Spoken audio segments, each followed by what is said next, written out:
अगले पे दे है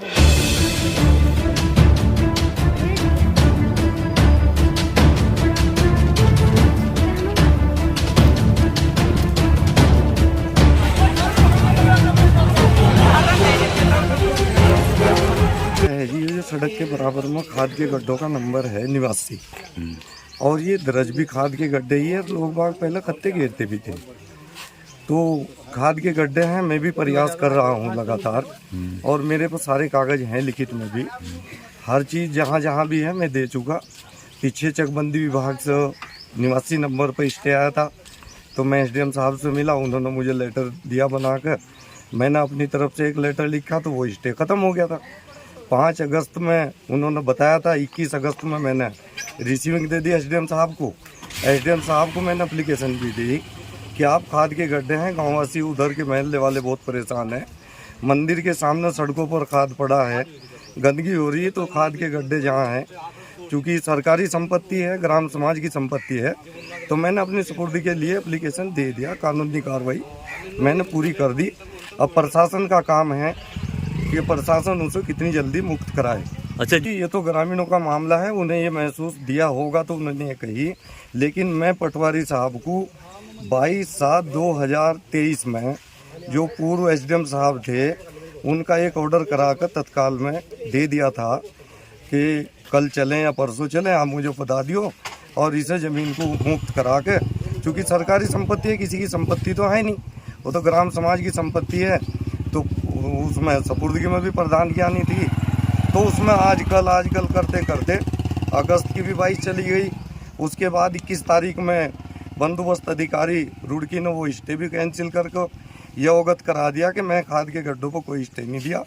जो 89 नंबर खाद के गड्ढे हैं उसमें कोई स्टे नहीं है, इसीलिए सब लोग अपने खाद के गड्ढे जहाँ हैं अपना खाद डाल लो, मेरा इनसे कोई वो नहीं है। अच्छा एक बात प्रधान जी और है, कल भी जो मतलब विपक्ष है जिसका अवैध कब्जा है उनके घर देखे गए एक घंटे के लिए। अपनी आंखों से देखें, लेकिन लोगों बागों ने मुझे बताया कि कल पटवारी साहब उनके यहाँ थे।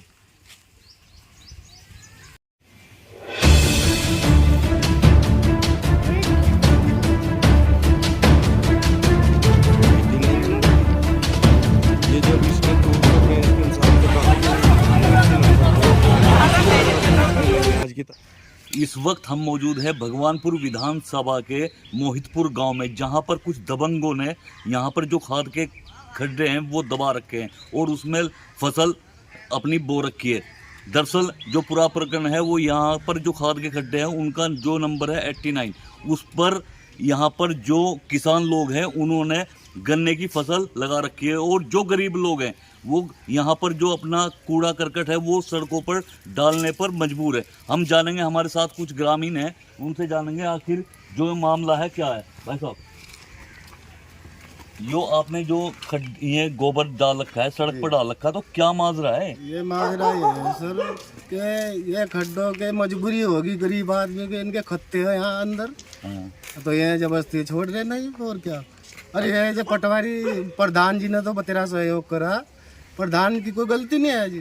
पटवारी पैसे लेकर भाग जाता है और दो दबा दबा रहा है जी। अच्छा, कौन लोग हैं जिनके अवैध कब्जे हैं यहाँ पर? कब्जा तो इनका जी दोनों भाइयों का जी।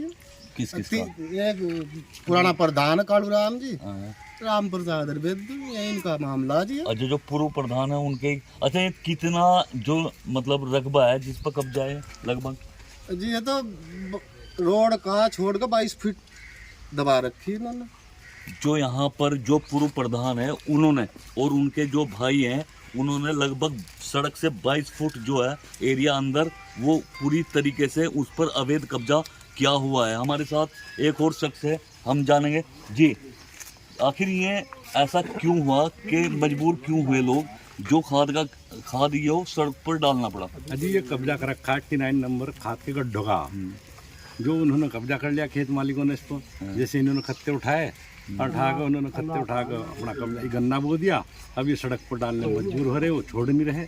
इसी शिकायतें पटवारी तक करी जा रही, कोई सुनने को तैयार। यहाँ पर ग्राम प्रधान भी है, उनसे शिकायत हुई? उनसे शिकायत करी, वो आगे भाग दौड़ बतेरी कर रहे। अच्छा, लेकिन सुनवाई नहीं कहीं कुछ हो रही। तो इसके तो आदेश भी हो गए थे, ऐसी क्या मजबूरी आ रही, क्या कठिनाई सामने आ रही है? इसमें सब प्रशासन का पता नहीं क्या हो रहा है, लारे लगा रहे हैं आजकल करके आ रहे, खाली करने को तैयार नहीं है। तो भाई मास्क भी कर गया था पटवारी, चैलेंज भी कर गया था, भाई खेत मालिकों को गन्ना काट दिए। अब उन्होंने 15 दिन का टाइम मांगा था, लेकिन फिर भी नहीं खाली करे। 15 दिन के बाद भी मतलब कोई खाली नहीं हुआ। हाँ, तो कोई खाली क्या नहीं। समझते हो, इसका मतलब तो ये है कि अधिकारी कहीं ना कहीं लिप्त है हाँ भ्रष्टाचार। बिल्कुल भ्रष्टाचार में लिप्त है। यहाँ पर जो ग्रामीण हैं उन्होंने उच्च अधिकारियों से भी शिकायत की, मगर यहाँ पर कोई ऐसी कार्रवाई अब तक नहीं हो पाई। जो गन्ने की फसल है उस पर भी अवैध कब्जे अभी तक यहाँ पर हैं। तो हमारे साथ एक और ग्रामीण है। जी भाई, खाद के जो गोबर है आपका वो सड़कों पर क्यों? जी काफ़ी टाइम से देखो, हम तो ग्रामीण सभी एसडीएम के यहाँ भी गए और मतलब पटवारी साहब को 2-3 महीने से कहते हुए आ रहे हैं, लेकिन पटवारी साहब आजकल करते उन्होंने वो काफ़ी टाइम से हमें परेशान कर रखा है। हमारे घर के सामने कूड़ा करकट इतना पड़ा, सभी बच्चे बीमार पड़े, कोई भी बुखार से पीड़ित है, किसी को मलेरिया हो रखा है। जब कोई ज़्यादा बीमारी फैल जाएगी, जब प्रशासन तब उस टाइम पर यहाँ पे जागरूक होगा। इसलिए हमने प्रधान जी को कल से 2-3 दिन से नहीं बताया। हमें इनके भी खिलाफ हम कह रहे थे, मैंने आप भी मिले हुए उनसे, लेकिन प्रधान जी जब कहने लगे भाई मेरी इसमें कोई कमी नहीं है, मैं पटवारी को कहते परेशान हो गया, पटवारी मेरी नहीं सुनी। तो इसी वजह से ही हम ग्रामीण इतने परेशान हो रखे कि हमारी मजबूरी होगी सड़क पर कूड़ा करकट डालना। उसकी वजह से हमारे बच्चे भी और गांव वाले भी बहुत परेशान हैं और बीमार भी बहुत ज़्यादा हो रहे हैं। तो आपने किसी अधिकारी से शिकायत की जाके? जी हम एसडीएम साहब के पास में भी गए थे। अच्छा, उन्होंने हमें आश्वासन दिया था, कहने लगे आपका जो समस्या है उस पर कार्रवाई होगी, लेकिन अभी तक तो हो पाई नहीं। तो लगभग कितने दिन हो गए जो एसडीएम साहब के पास गए थे? लगभग हो गए 6-7 दिन। 7 दिन। जी अच्छा, जो यहाँ पर जिनका अवैध कब्जा है, क्या उनसे भी आपने बातचीत करने की कोशिश की? साहब मैं तो बात करने को तैयार ही नहीं है, मैं क्यों बात करेंगे? अगर वो बात करते तो उसे छोड़ते ना क्या? तो कहीं इसमें ऐसा तो नहीं है कि राजनीति इसमें लिप्त होगी? इसमें जो है हमारी जो माननीय विधायक जी, उनका बहुत बड़ा सहयोग है उनके साथ में, वो सब काम करने नहीं दे रही इसमें। तो पटवारी साहब को दावे दे रही है, तो पता नहीं क्या मामला हो रहा है, लेकिन इसमें राजनीति बहुत ज़्यादा चल रही है। अच्छा, कहीं एक सवाल और खड़ा होता है, जहाँ जब प्रधानमंत्री हमारे कहते हैं कि भाई स्वच्छता अभियान जो है जी जी वो चला जाए, लेकिन यहाँ पर स्वच्छता का तो कोई ऐसा मामला दिख नहीं रहा। लोग मजबूर हैं भाई सड़कों पर अपना गोबर डाल रहे हैं, जबकि उन्हें अधिकार है जो 89 नंबर है, जो खाद का नंबर है गड्ढों का, उसमें आप कूड़ा डालते हैं, लेकिन कुछ लोगों ने उस पर भी अवैध कब्जा कर रखा है। अब लोग बाग वहाँ पे डाल ले हैं, तो मैं डरा धमका के उन्हें भगा था। अब बताओ क्या करें? अब उनके साथ में सिर्फ थोड़ा ही फुटवाया जाएगा। गरीब आदमी प्रशासन से गुहार लगा सकता है, और जब प्रशासन इस संज्ञान में नहीं कोई मामला लेगा या संज्ञान नहीं लेगा, तो बताओ गरीब आदमी तो परेशान होगा। उसके लिए क्या करा जाए बताओ आप ही। अब लोग बाग बेचारे नेताओं के पास में जाते हुए भी आश्वासन नहीं देते हैं। जब प्रशासन ही इस चीज़ में कदम उठा रहा, तो लोग बाग क्या करें? अच्छा, अभी आपने एक नाम लिया माननीय विधायक जी का, जी तो माननीय विधायक का इसमें क्या इन्वॉल्वमेंट था? मान लो अगर ये लोग जो हैं ये उन्हीं की पार्टी के हैं और इसमें पार्टी बेस का काम चल रहा है, वो ये नहीं देख रही। विधायक साहब आज तक का हमारे गांव का रिकॉर्ड है, उन्होंने विधायक साहब ने एक ईंट हमारे गांव में नहीं लगाई आज तक भी। अच्छा, कहीं बोर्ड देख लो एक भी। तो ये जो विकास होता है, जो सड़कें बिछाई जाती हैं, ये किनके द्वारा बिछाई जाती हैं यहाँ पर? यहाँ पे आज तक सिर्फ विधायक बने थे जबरेडे के विधायक, क्या नाम उनका, चौधरी जसवीर सिंह जी। ये जो सीसी पड़ी हुई है ना, उन्हीं के टाइम से पड़ी हुई है।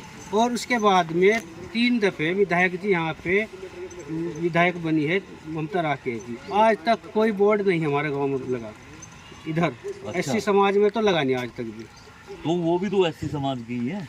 अजी देखो एससी समाज तो है, लेकिन वो नहीं इधर काम कराना चाहती। उसके लिए हम क्या कर सके? तो कहीं ये तो नहीं कारण है कि भाई आप वोट न देते हो ना? अजी वोट तो देखो नहीं कोई देते हो, और किसे देते हो? वोट का ही घर में रखने की चीज़ हो, वोट तो नहीं को दो। अच्छा, तो अब तक कोई विधायक ने यहाँ पर कार्य एक भी कार्य नहीं, देख लो घूम फिर कर सारे मुझे देख लो। अच्छा, जो ग्रामीण है यहाँ पर, ग्रामीणों का कहना है कि जो वो दबंग प्रधान का ही इस पर अवैध कब्जा है। यहाँ पर जो ये, मैं कैमरामैन से कहूँगा कि तस्वीरें दिखाए, यहाँ से जो सड़क है और सड़क से 22 फुट अंदर जाकर यहाँ पर जो गन्ने की फसल उग रही है, कम से कम इस जो सरकारी जमीन है ये प्रधान के अंडर में आती है, लेकिन यहाँ पर जो यहाँ पर जो जमीन है इसमें लगभग गन्ना यहाँ से कम लाखों रुपए की जो सरकारी भूमि है उसमें से जो प्रधान है वो प्रधान ने आखिर कोशिश की यहाँ पर कि भाई ये अवैध कब्जा छूटना चाहिए, लेकिन यहाँ पर भी अब तक कोई अवैध कब्जा नहीं छूट पाया है।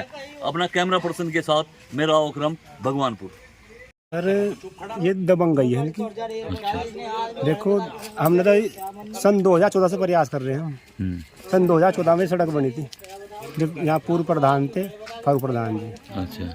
सुरेंद्र आके जिस टाइम पे मंत्री थे शायद, उस टाइम की बात है, सड़क आई थी तो हमने यहाँ पैमाइश भी करवाई थी। जब भी पैमाइश इसकी होगी थी, जब भी ऐसा ही पूर्व प्रधान ने इनका साथ देकर भी करवाया था कि जो मेरे को जो होगा मैं करूँगा। अच्छा। इस तरीके से उन्होंने बात करी, आज तक ये होता आ रहा। इतने बात तक प्रधान हुए, किसी ने कुछ नहीं करा। तो इसमें छुड़वाने की कोशिश नहीं की, अधिकारियों के पास नहीं गया? अजी कोशिश करी, बहुत करी। अब पटवारी आ जाए उसे पैसे दे दो, बस कभी उसर को मंत्री संतरी मिल जाए, जो विधायक मिल जाए। अच्छा, ये तरीका हो रहा नहीं, वो कुछ भी नहीं है। अच्छा एक सवाल, बस ये तो उनका धंधा चलता आ रहा पहले से ही, ये नया धंधा नहीं है। ऐसे चलता आ रहा, कभी चेरी, कभी गन्ना, कभी कुछ ऐसे लगाते आए हम। अच्छा, जनता बेवकूफ़ बना रखी है। कुछ एक्शन लिया जाएगा ग्रामीणों द्वारा? भाई जी अगर यहाँ नहीं होगा तो कहीं और जाएगा। तो पर बोल रहा है इसमें प्रधान ने तो बहुत प्रयास कर लिया है, जो वर्तमान प्रधान। अच्छा। हाँ, करते आ रहे प्रयास, मई के महीने से प्रयास करते आ रहे। अच्छा। अब तो कुछ मतलब पटवारी भी है और एसडीएम साहब भी आश्वासन नहीं देगा, बस कुछ नहीं है। मतलब आएंगे, परसों आएंगे, मतलब आ रहे प्रशासन भी जी। ये कहीं न कहीं इसमें जो वर्तमान जो विधायक हमारे, जो उनका भी कुछ न कुछ रोल होगा या है जी, होगा जो है ये। भाई तो जब मतलब बराबर में शायद बराबर खड़े होकर फ़ोन करते हैं हमें, अगर भाई पटवारी साहब को फ़ोन करना है, तहसीलदार साहब को फ़ोन करना, वहाँ जाना है। अच्छा। तो रोल ही फेर दो बस जी। देखो जो खसरे में सजरे में जो भी है, मतलब खाद के गड्ढे दराज हो तो वहाँ गड्ढे मिलने चाहिए। लोगों की परेशानी तो यह है, फिर कहाँ गिरेंगे खाद? सड़क को भी गिरेगा, घर में कहाँ रखेंगे? अब मजबूरी होगी प्रधान की भी या और की भी, भाई खाद के गड्ढे तो लोगों को चाह ही रहे। बस ये है, जहाँ मतलब ना तो किसी किसान की ज़मीन चाहिए, ना किसी और की अदर चाहिए। जो खाली है, जो दर्ज है खाद के गड्ढे, कम से कम ये तो इन लोगों को मिला। अच्छा, जहाँ दर्ज कहाँ है भाई? ये तो खसरा नंबर में है, पता हो मुझे भी नहीं इतना ज्ञान है कौन से खसरा नंबर में है। 89 में बताया जा रहा है यहाँ पर। जो खसरा नंबर हो तो नक्शे को आप मिटा सकते नहीं, ना पटवारी मिटा सको, ये तो लिपा पोती कर दो। अच्छा, एक सवाल और खड़ा हो रहा है यहाँ पर। मानने की बात है ये खाद के गड्ढों में दर्ज है 89 नंबर, लेकिन प्रशासन फिर भी नहीं छुड़ा पा रहा है। आखिर ऐसी क्या मजबूरी इनके पास? प्रशासन तो देखो जी, ये तो पता ही है, भू माफियाओं का प्रशासन के साथ गांठ कैसे क्या हो रहा है, ये तो सबको ही पता है। बस इस बारे में तो आपको तो ज़्यादा पता है। खैर जैसे लिपा पोती हुई है तो आज की बात है, कहीं मेरे ख्याल तो 30-32 साल हो गए चकबंदी हुई है, लोग ऐसे ही परेशान हैं बस। तो किनका कब्जा है यहाँ पर? जो कि साथ में किसानों का उन्हीं का कब्जा है। नहीं, किसान का कुछ नाम तो होगा, नाम तो होगा कुछ। नाम तो ये कालू प्रधान रहा, पूर्व प्रधान कालू। और अच्छा। नाम यही वेदपाल है, ये राम प्रसाद है, ये इनके कब्जे हैं फिलहाल के टाइम में। तो ये गन्ना भी उन्हीं का खड़ा है। अच्छा, छूटना चाहिए तो जब जरूरत है लोगों को खाद गड्ढे की, छूटना क्या कहीं किसी पर जबरदस्ती छीन दे, ये किसी का हक छीनना जा सके, या किसी की ज़मीन ले सकते हो आप। ये बात तो ये है ना बात, तो जो मतलब जिसका हक है उसे, जिसके कब्जे में उसे छोड़ तो थोड़ा दर्द हो, बस ये है। लेकिन प्रधान के साथ साठ गांठ तो पिछले पूर्व प्रधान रहे उनके साथ साठ गांठ तो जो भी कुछ होता आ रहा, बस ये ऐसे ही लिपा पोती अब भी ऐसे ही ख़त्म होने को जा रहा है। हमें तो पता नहीं कुछ होगा या नहीं होगा, प्रशासन जाना या प्रधान जाना या ग्रामवासी जाना, हम भी